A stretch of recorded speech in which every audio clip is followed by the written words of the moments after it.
começando aqui mais um dia do nosso trabalho, e nós temos já aqui no nosso texto de hoje, no nosso livro Vinha de Luz, a mensagem número 139, o título A Santificação. E Emmanuel separa para nós aqui um versículo bastante interessante de uma passagem de Jesus descrita no Evangelho de João, que é exatamente aquele momento derradeiro, aquele momento final, em que Jesus, em suas reflexões, já no momento do seu desencarne, começa então a conversar com Deus, fazendo ali as suas rogativas e demonstrando também o seu agradecimento por tudo que ele recebeu, por tudo que ele foi capaz de fazer, por todos os amigos que ele conseguiu conquistar, por todas as assistências que ele também recebeu na divulgação do seu Evangelho, e reconhecendo a toda a grandiosidade, né, fazendo ali o seu momento de louvor junto a Deus ali. Então ele sempre faz ali seus pedidos, principalmente em nome da humanidade, que ficava com a mensagem sublime trazida do mundo espiritual, e também pedindo, em especial, a esses que eram os seus apóstolos, que eram os seus auxiliares, colocando para Deus, né, santifica-os na tua verdade, a tua palavra é a verdade. Assim como tu me enviaste ao mundo, também eu os enviei ao mundo, e por eles me santifico a mim mesmo, porque também eles sejam santificados na verdade.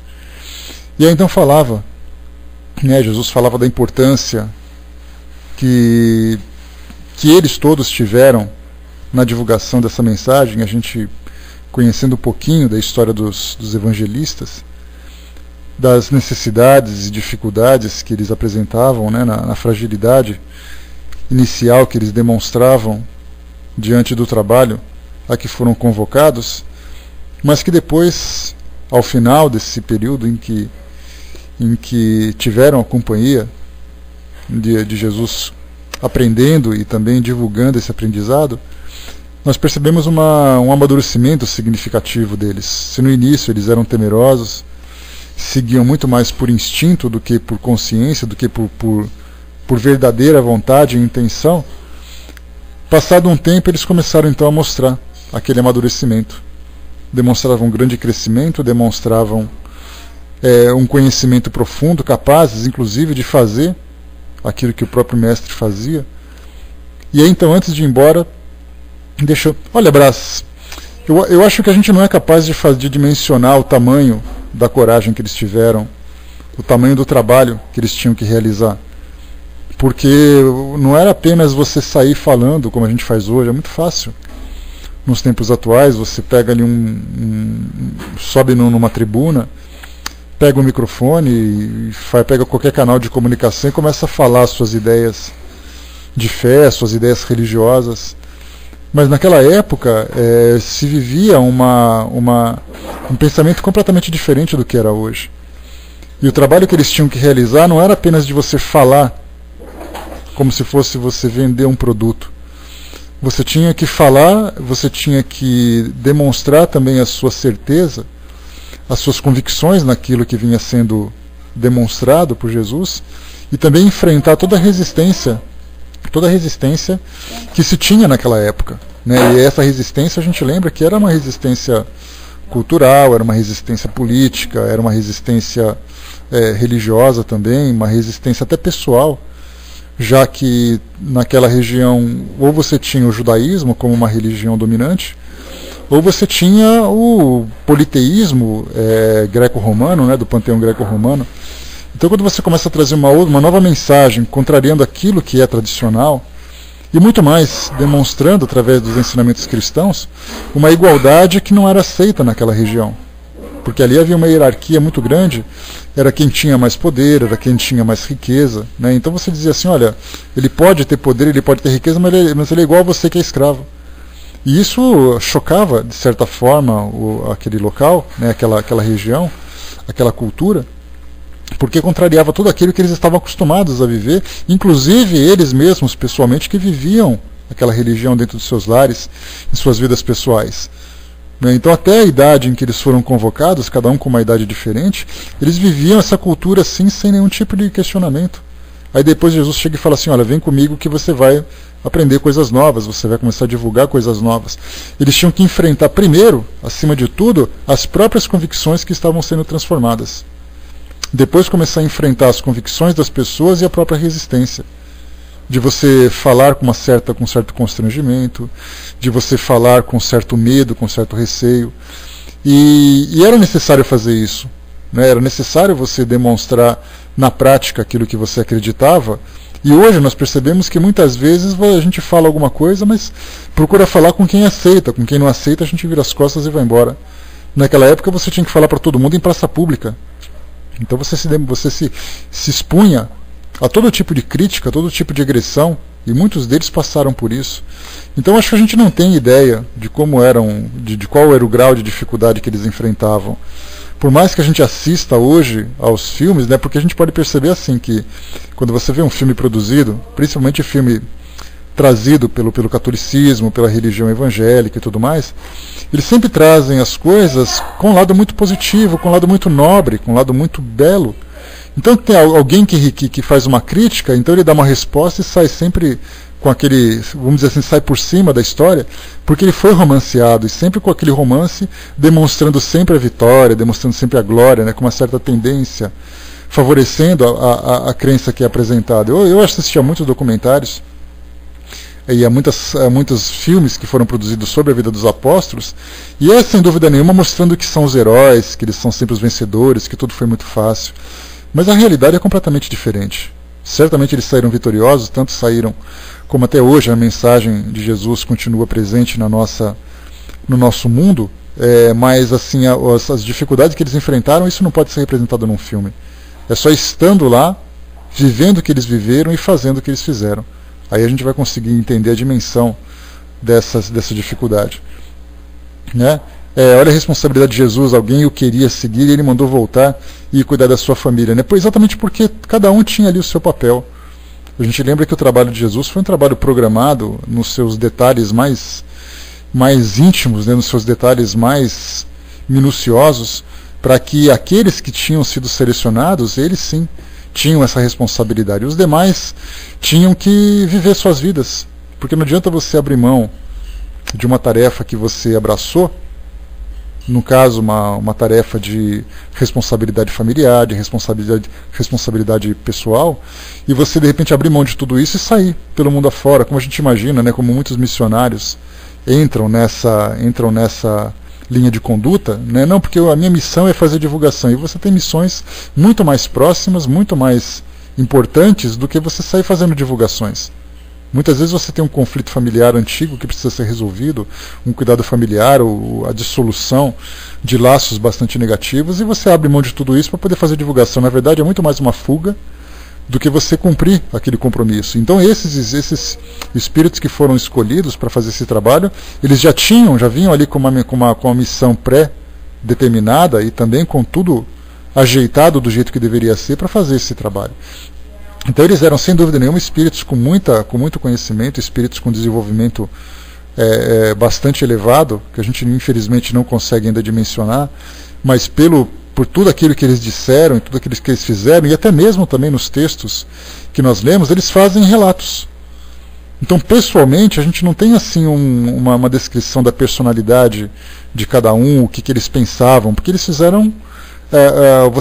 eles descreveram, né, uma situação. E nessa descrição você consegue, por um detalhe ou outro, conhecer um pouquinho da personalidade deles, mas você não sabe intimamente quem são esses espíritos. Quem são eles de fato. Né? E até mesmo quando a gente pega aqueles que são os mais conhecidos, né, Mateus, Marcos, Lucas e João, que são os 4 mais conhecidos, depois Paulo de Tarso também um pouco mais distante, nós temos ali... muitos espíritos que não tiveram descrições mais próximas. A gente pega, por exemplo, Judas, né, nós temos os 2 Judas, mas o Iscariotes, que é visto hoje como o grande vilão de toda a história, só temos ali o perfil negativo dele, e ainda assim bastante questionável. Quando a gente pega Tiago, quando a gente pega os outros que estão juntos ali naquela tarefa toda também, a gente só conhece relatos sobre eles, mas não conhecemos quem são eles de fato. Daí então a nossa dificuldade, né, de entender exatamente a gravidade, o grau de dificuldade que eles enfrentaram, né? Então são só relatos, infelizmente. Mas vamos lá. Aqui então nessa passagem, santifica-os na verdade. Essa foi a mensagem de Jesus na conversa com Deus, deixando para trás o mundo físico, mas demonstrando grande preocupação com esses que foram os seus auxiliares na divulgação da mensagem cristã. E em cima dessa santificação, a gente também faz uma comparação, ainda que muito pobre, de todos nós, que não falamos nós espíritas, mas falamos todos nós que procuramos de alguma forma manter, sustentar essa mensagem tão nobre que foi trazida para todos nós, e não com uma posição meio egoísta, né? Porque infelizmente a gente vê muito isso no nosso mundo hoje. Você abraça aquela mensagem como se ela fosse escrita, direcionada exclusivamente para você, e o mundo, né? O mundo pouco importa, o mundo que se vire para se ajustar, para se salvar, como é a expressão dita nos tempos de hoje, né? Então, mas a gente tem que fazer isso, fazer dessa mensagem algo que possa ser disseminado, algo que possa ser oferecido para todo mundo através da palavra ou através do exemplo. Então hoje a gente ainda tem uma interpretação equivocada do que significa exatamente você ser um seguidor de Jesus e da sua mensagem. O seguidor não é você ir atrás dele deixando tudo para trás, mas é você continuar fazendo aquilo que ele fez. E isso, infelizmente, a gente não vê nos tempos atuais. São poucos aqueles que têm essa compreensão, e até mesmo nós, porque nós falamos sobre esse trabalho, nós falamos sobre essa mensagem, mas não conseguimos necessariamente colocar em prática tudo isso, que é algo muito difícil, porque exige renúncia, exige coragem, exige paciência, força de vontade, determinação, que são valores que somente aqueles que são os mais desenvolvidos e mais elevados conseguirão alcançar. A gente esboça, de certa forma, alguns fragmentos dessas virtudes, desses valores, nessa ou naquela situação, nessa ou naquela condição, mas infelizmente demonstramos ainda uma grande fragilidade, né? O que é muito natural, porque a gente não pode, bastando ver o mundo que a gente vive, na condição que a gente vive hoje, nós não podemos avançar além, né, dar um passo maior do que as nossas próprias pernas. Então o fato de estarmos hoje encarnados aqui, participantes desse mundo, sem sermos necessariamente espíritos missionários, já mostra que, né, a gente tenta fazer a coisa, mas nem sempre acerta. Mas o importante é exatamente essa vontade de fazer, ainda que de modo imperfeito. Essa que é a parte mais importante. Então aqui, no texto sobre essa questão, a santificação, que Emmanuel traz para nós, ele diz assim: não podemos esquecer que, em se dirigindo ao Pai, nos derradeiros momentos do apostolado, rogou-lhe Jesus santificasse os discípulos que ficariam no plano carnal. E não somente os 12 apóstolos, né, mas todos aqueles que também, de alguma forma, estavam ali juntos, participando também daquela divulgação. A gente lembra, né, para quem gosta um pouquinho de literatura, o livro Há 2000 anos, de Emmanuel, mostra ali a esposa do senador, a Lívia, que era uma seguidora determinada, uma seguidora obstinada nos ensinamentos cristãos, mesmo sendo sacrificada ali junto às arenas, né, junto aos leões ali nas arenas, sendo vista como uma subversiva, como uma criminosa, porque eles eram perseguidos naquela época, né? Então, nesse exemplo dela, e como todos os outros aqueles, né, tinha uma escrava também, se eu não me engano, que fazia parte da família, do círculo familiar, que inclusive foi quem, né, apresentou para ela aquele grupo de estudos que ela participava, aquele grupo de trabalhos que ela participava. Então não somente aqueles 12, mas todos os outros também que anonimamente contribuíram de alguma forma para aquela divulgação. E isso era tanto ali junto, na região principal ali da Palestina, onde Jesus vivia, mas também fora dali, nas viagens que eles tinham para outras regiões, assim como também ali Paulo de Tarso fazendo viagem ali para a Grécia, fazendo viagem também ali para a própria Roma, fazendo um trabalho de formação de novos grupos e tudo mais. Então, quando a gente pensa assim, quando fala nesse discipulado, você pensa apenas naqueles que são os mais famosos, os mais conhecidos, mas além desses tem muitos outros que, infelizmente, não tiveram a oportunidade de se manifestar, né, darem a sua opinião, a a demonstrar a sua experiência, né? Certamente foram experiências bastante interessantes, né? Uma coisa que achei triste foi uma carta de Paulo, né, estando preso, pedir para alguém lhe mandasse uma blusa de frio que ele esqueceu em outra cidade, né? São detalhes simples, né, Brás, né, da convivência, da gente ver o lado humano dessas personagens, porque normalmente a gente foca muito no trabalho que eles fizeram, como se eles não tivessem uma vida pessoal, como se eles não tivessem as dificuldades pertinentes a qualquer ser humano, né? Mas a gente valoriza muito o herói, porque eles são passados, né? A imagem que se passa daqueles homens, né, daquelas mulheres também é exatamente a ideia de heroísmo, mas que na verdade são pessoas comuns, que conseguiram, né, através do trabalho que realizavam, demonstrar esse heroísmo todo. Então, infelizmente, eles são passados para nós como personagens místicos, né, ou personagens até míticos também. E aí então a gente sai um pouco, foge um pouco dessa realidade, mas a gente tem que voltar, né? Voltar e se colocar naquele local, se ambientar também através até mesmo da imaginação. Você tenta se ver naquela condição, se ver naquele local, das dificuldades todas enfrentadas. Aí sim a gente vai conseguir entender qual era o trabalho que eles faziam, né? E continua para nós aqui, né? É significativo observar que o mestre não pediu regalias e facilidades para os continuadores, olha a expressão que ele utilizou. Não recomendou ao Senhor Supremo situasse os amigos em palácios encantados do prazer, nem os ilhasse em privilégios particularistas. Ao invés disso, né, suplicou ao Pai que os santificasse na condição humana. É compreensível, portanto, que os discípulos sinceros recebam providência maior quinhão de elementos purificadores em trabalhos e testemunhos benéficos. Na Terra, quase sempre, o dever e a responsabilidade parecem esmagá-los. No entanto, a palavra do Evangelho é bastante clara no terreno das conquistas eternas. Não nos referimos a recompensas banais de periferia. Destacamos o engrandecimento espiritual e a iluminação divina e a perfeição redentora, inacessíveis ainda ao entendimento comum. Em verdade, o Senhor anunciou sacrifícios e sofrimentos aos seguidores, acentuando-se, porém, que os não deixaria órfãos.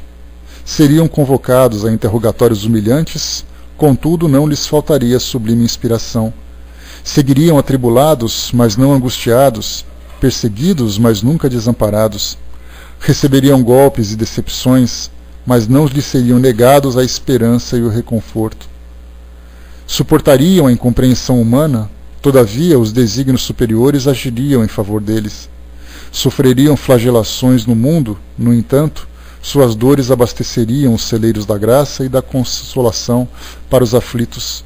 Muita vez participariam dos últimos lugares entre as criaturas terrestres para serem os primeiros na cooperação do divino trabalhador. Seriam detidos nos cárceres, mas disporiam da presença dos anjos sob os cânticos de glorificação.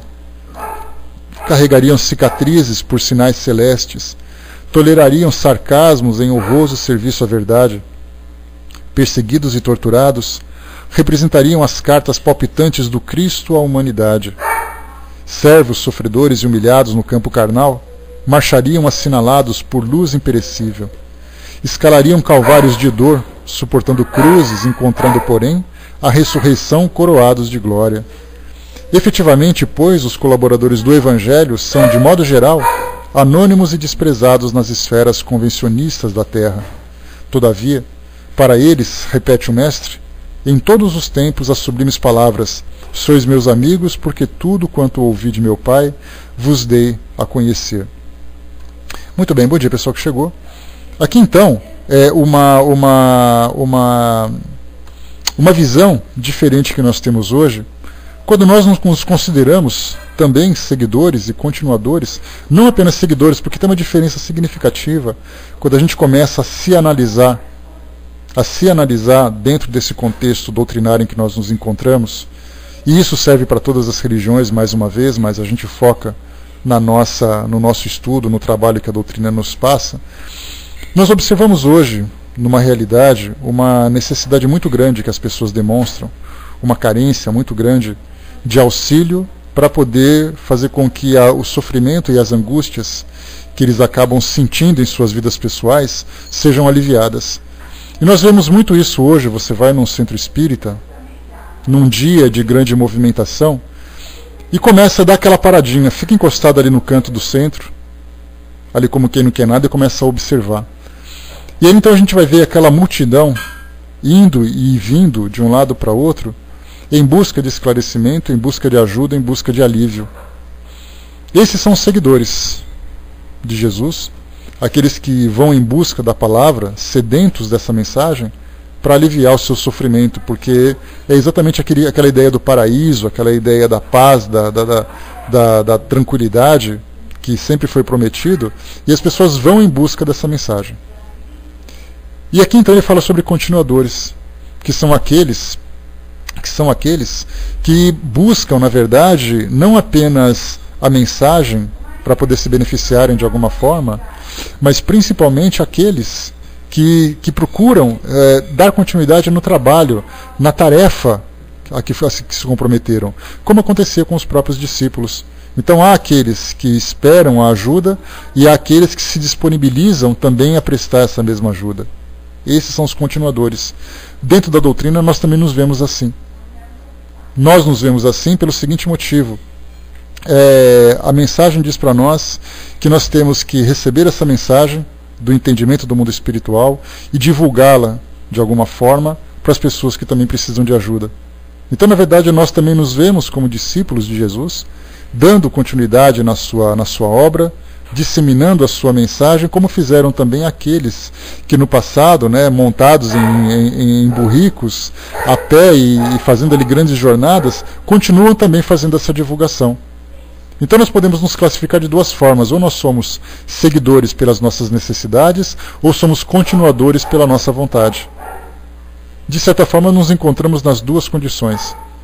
Se por um lado temos as nossas necessidades, também temos a vontade de disseminar essa mesma mensagem. E aqui o fato de nos encontrarmos nessa condição, de nos colocarmos como voluntários, olha, eu sou voluntário para fazer esse trabalho, eu sou voluntário para prestar esse serviço, eu sou voluntário para poder ajudar as pessoas que precisam, porque a doutrina nos mostra isso, fora da caridade não há salvação. É um dos lemas, dos pensamentos que regem as nossas condutas.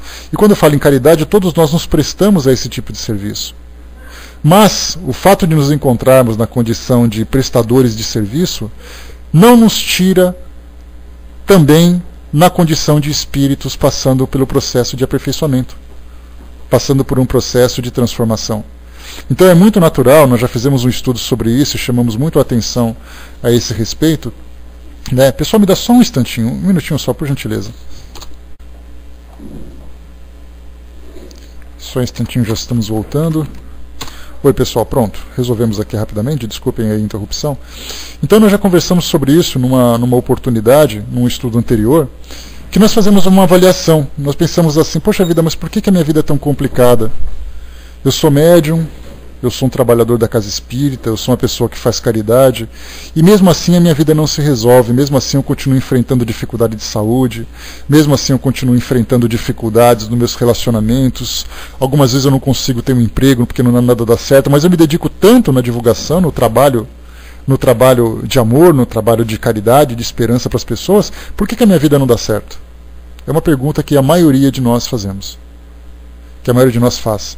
E aqui então, exatamente aquilo que foi colocado por Jesus nessa mensagem aqui de Emmanuel. Não recomendou ao Senhor Supremo situasse os amigos em palácios encantados do prazer, nem os ilhasse de privilégios particulares. Então nós abraçarmos essa causa não significa que a nossa vida vai se tornar um paraíso. Porque esse paraíso, na verdade, ele é construído pelos nossos próprios esforços. Ele é construído pelas resoluções que nós tomamos e pela forma como nós resolvemos os nossos problemas e as nossas dificuldades. E isso pode ser de imediato, pode ser a médio prazo, pode ser a longo prazo. Vai depender exatamente das questões, das situações em que nós nos envolvemos e dos compromissos que nós assumimos.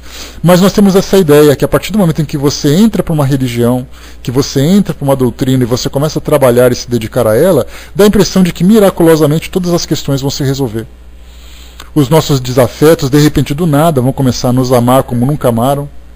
A nossa saúde física, pelas consequências da vida que nós tivemos, de repente, por um toque miraculoso, a nossa vida vai se tornar perfeita, o nosso corpo vai se tornar perfeito. E aqui o que chama atenção nessa mensagem é exatamente essa, que nós temos que ter a força espiritual para resolver essas questões, para poder fazer esse trabalho. Mas aquilo que diz respeito à nossa vida terrena, são problemas que nós temos que resolver. A harmonia ela é construída no nosso dia a dia, a tranquilidade também vem como consequência do nosso modo de viver. Então não adianta eu falar assim, olha, eu me dedico a essa religião e espero que Deus afaste de mim todas as dificuldades que eu tenho que enfrentar. Jesus não passou por isso. Né? Não apenas transformações instantâneas, Francis, mas transformações não merecidas. Porque assim, se eu causo um problema, a gente vê muito isso, olha só que interessante, a gente vê muito isso nessas missões que são realizadas em presídios. Nós temos ali grupos de várias religiões, inclusive espíritas também fazem trabalhos em penitenciárias junto aos reclusos. E aí então nesse trabalho eles dizem assim, olha, você se converte que a sua vida vai se resolver. Dá a impressão de que depois do crime que você cometeu, quando você se converte, as portas do presídio vão se abrir e você vai sair livre. Mas não. Se você cometer um crime, você vai responder por esse crime, junto à justiça terrena. Mas espiritualmente você vai se transformar pela sua fé, pela sua esperança, e a partir dali você vai começar a não mais agir daquela forma. Mas aquilo que você fez na sua vida até então, você vai ter que responder pelas consequências. Assim é a nossa vida hoje. Muitas pessoas, nós sabemos que a doutrina tem uma mensagem que diz assim, ou você vai pelo amor ou você vai pela dor. Normalmente a gente vai pela dor quando nós nos encontramos em sofrimento. E nos encontrando em sofrimento, a gente fala assim, eu vou começar a frequentar aquela religião. Esse lema que nós utilizamos dentro da doutrina, que nós utilizamos com bastante frequência, mas isso serve para qualquer religião.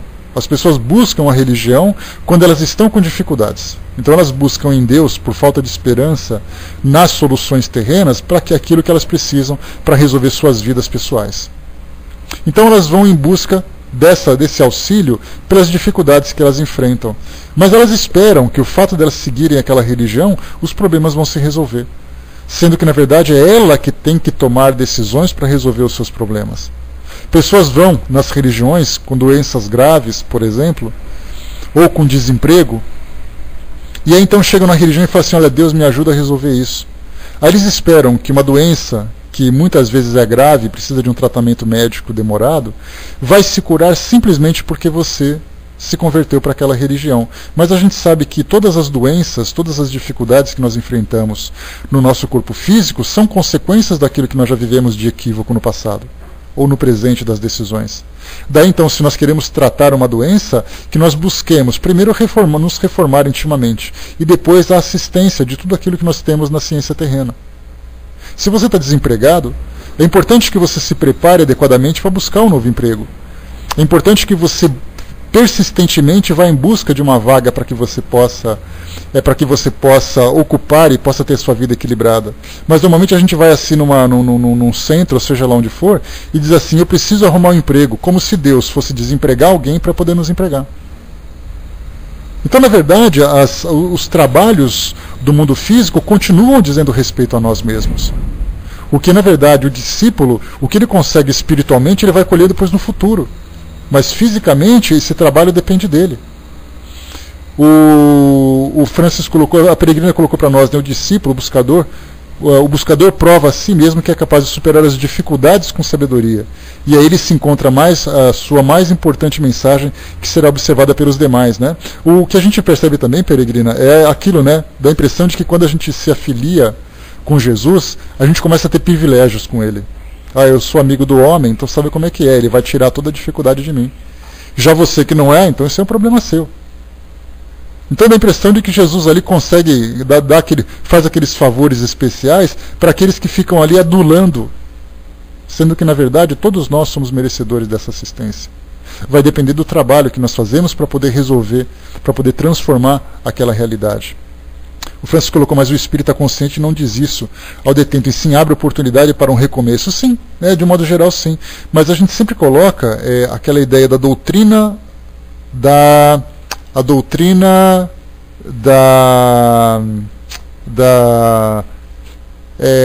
riqueza, a doutrina das melhores perspectivas, a doutrina da salvação, que você segue para se salvar, você segue para crescer, você segue para isso. Aquele que é esclarecedor mostra que espiritualmente é necessário. Doutrina da prosperidade, me faltava essa palavra, Darlene.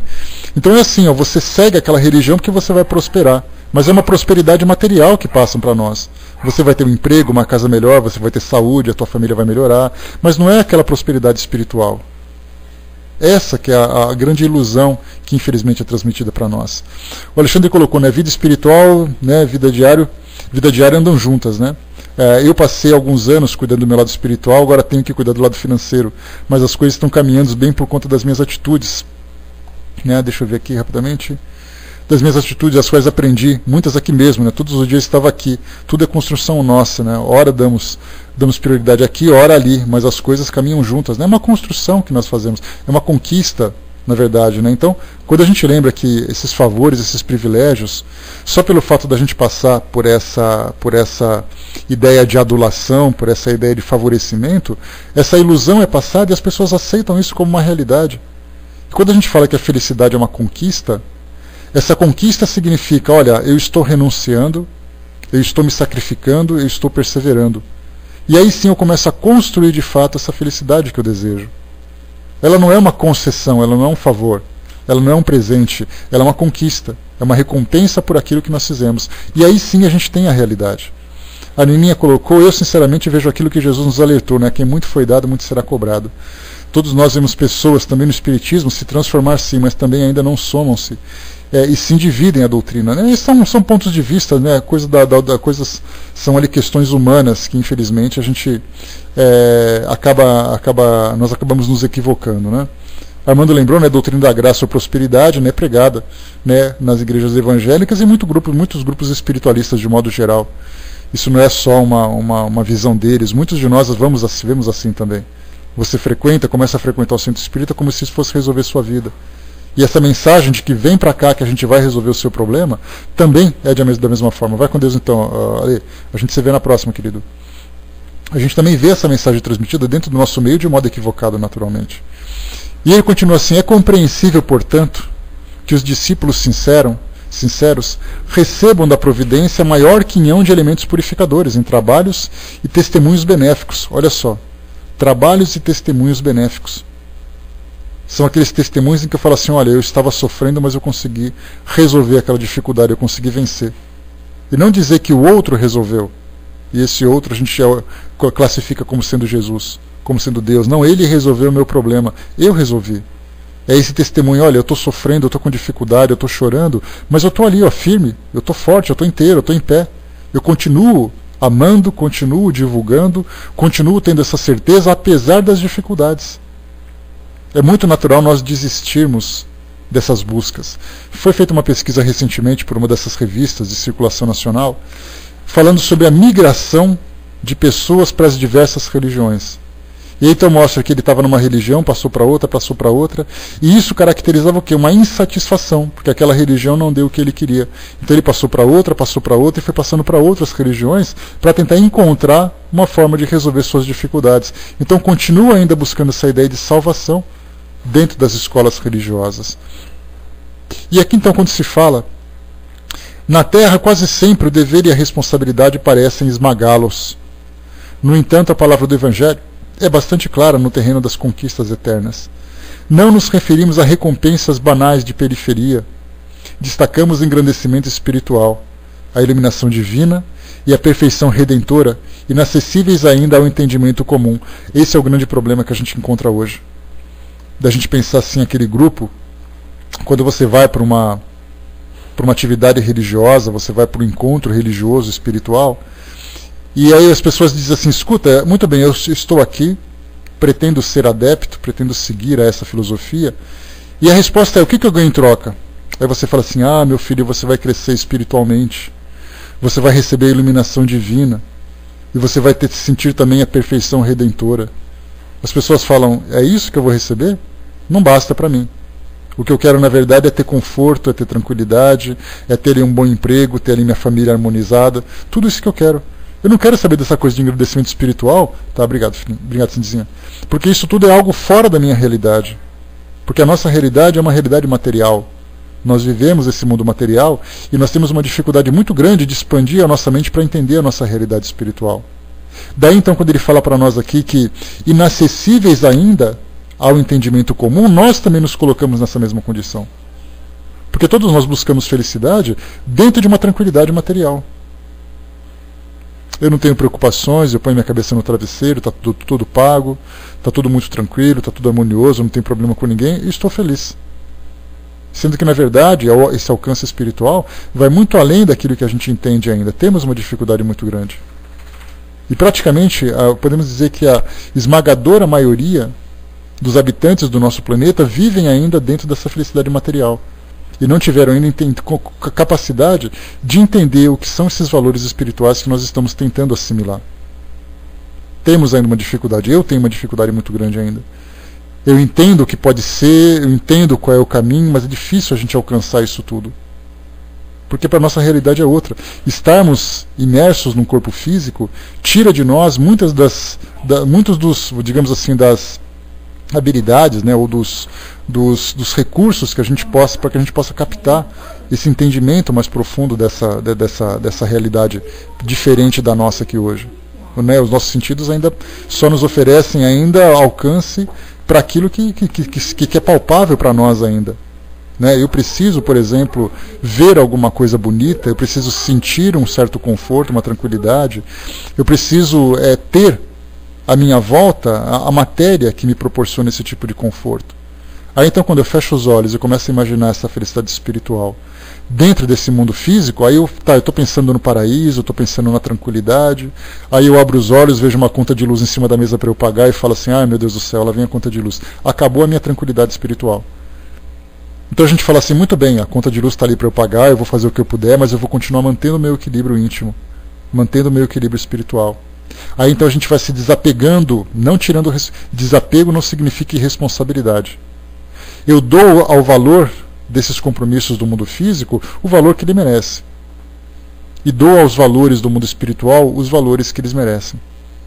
Então nós temos uma dificuldade muito grande de separar uma coisa da outra.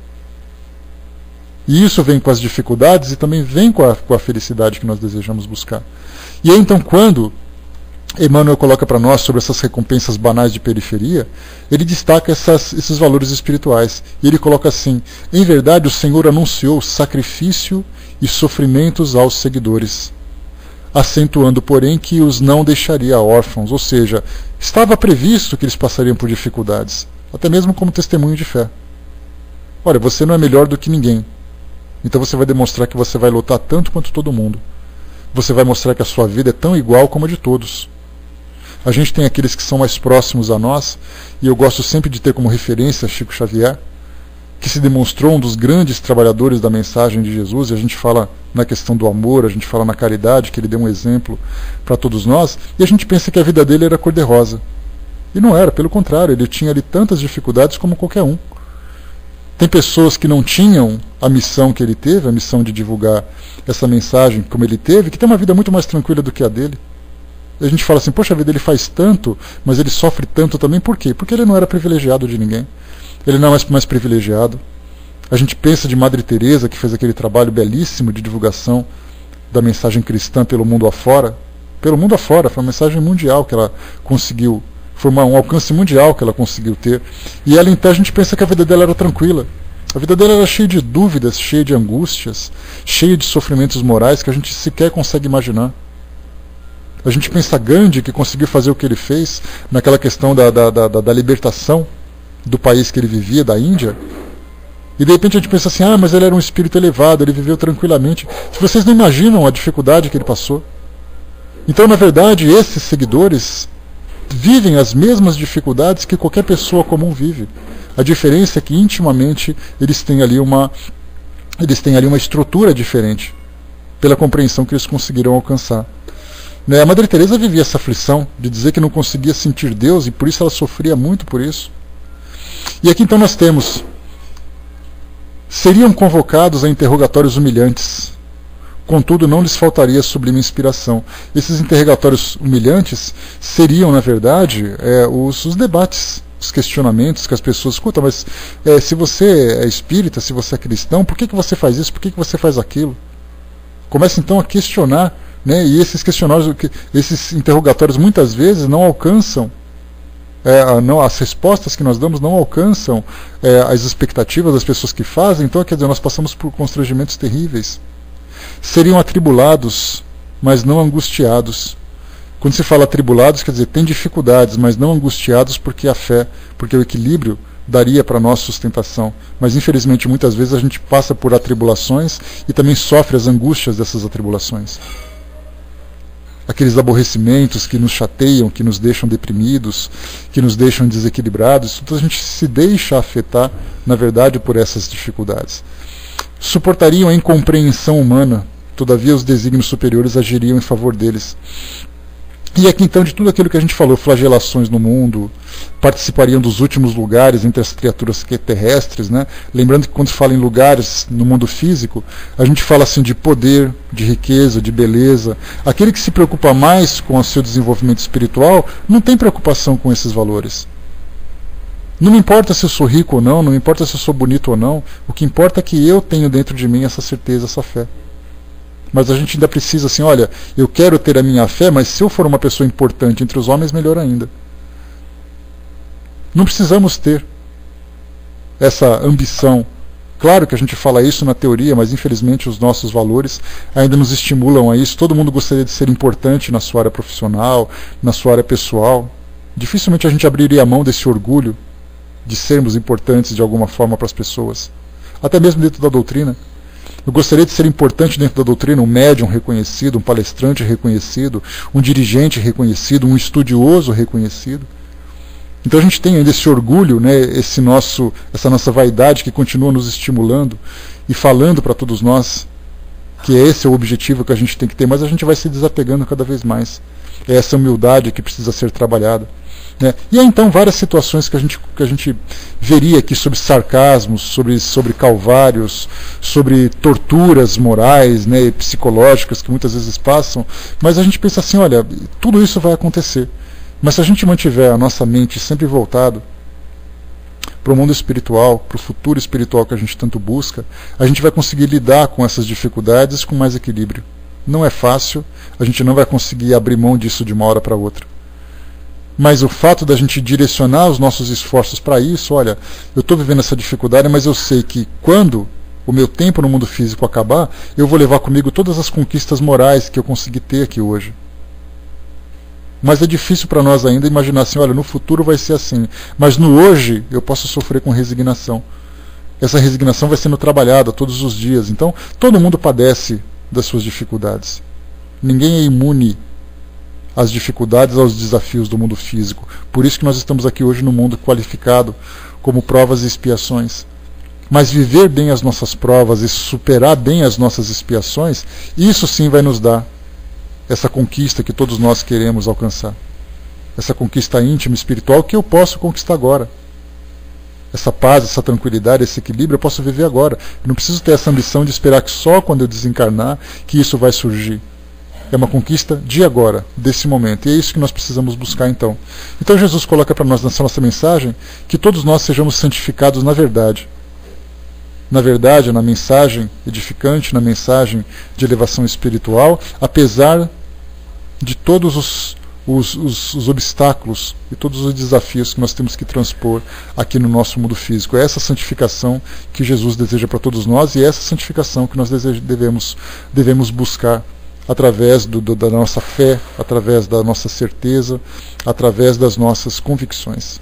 Então, pessoal, essa aqui é a mensagem de Emmanuel para nós hoje. A gente encerra por aqui a nossa reunião de reflexões, né, em termos de assuntos familiares, em termos de assuntos pessoais, de assuntos